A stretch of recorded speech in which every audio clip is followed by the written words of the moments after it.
فلسطین تحریک حماس نے مصر اور قطر کی جانب سے غزہ میں جنگ بندی کی تجویز قبول کر لی ہے۔ حماس کے سیاسی بیورو چیف اسماعیل ہانیہ کی جانب سے جاری کردہ بیان میں کہا گیا کہ حماس نے قطری وزیر اعظم الشیخ محمد بن عبد الرحمن ال ثانی اور مصر خفیہ ایجنسی کے سربراہ عباس کامل کو آگاہ کر دیا ہے۔ حماس نے ان کی جنگ بندی کی تجویز قبول کر لی ہے۔ بتایا گیا کہ اسرائیل اور حماس کے درمیان کشیدگی روکنے کی کوشش کامیابی سے ہمکنار ہوئی ہے۔ اسرائیل اور حماس کے درمیان جنگ بندی معاہدہ 3 مراحل پر مشتمل ہوگا، جس میں قیدیوں اور یرغمالیوں کا باہمی تبادلہ اور انسانی بنیادوں پر جنگ بندی نمایاں ہے۔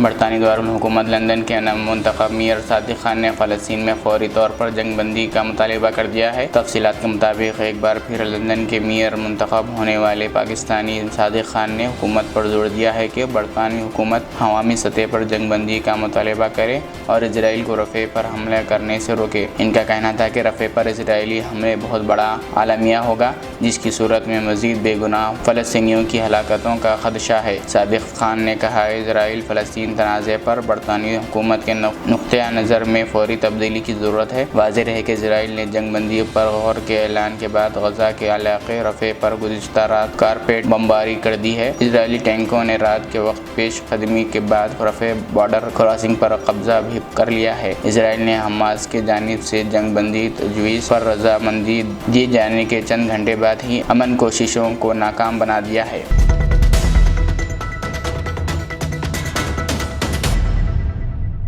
10ویں مرتبہ توہین عدالت پر سابق امریکی صدر ڈونلڈ ٹرمپ پر پھر جرمانہ عائد کر دیا گیا۔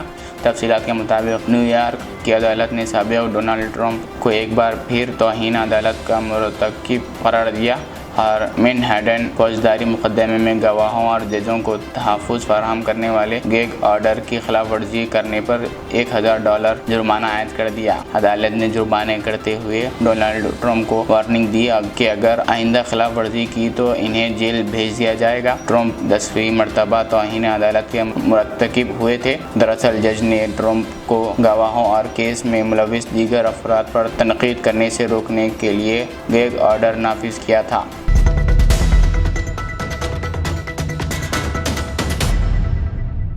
وزیر اعظم پاکستان محمد شہباز شریف اور متحدہ عرب الامارات کے صدر شیخ محمد بن زاید ال نہیان کے درمیان آج شام ٹیلی فونک رابطہ ہوا۔ وزیر اعظم آفس سے جاری بیان کے مطابق شہباز شریف نے متحدہ عرب الامارات کے صدر سے ان کے چچا شیخ طہنون بن محمد ال نہیان کے انتقال پر دلی تعزیت کا اظہار کیا۔ وزیر اعظم نے مرحوم کے بلند درجات اور متحدہ عرب الامارات کے شاہی خاندان کے لیے صبر جمیل کی دعا کی۔ وزیر اعظم نے کہا کہ پاکستانی عوام کے دل میں UAE کے شاہی خاندان کے لیے بے پناہ عزت اور احترام ہے۔ خاص طور پر متحدہ عرب الامارات کے بانی مرحوم شیخ زاید بن سلطان ال نہیان کی قیادت کو سراہتے ہیں، جو پاکستان کے عظیم دوست تھے۔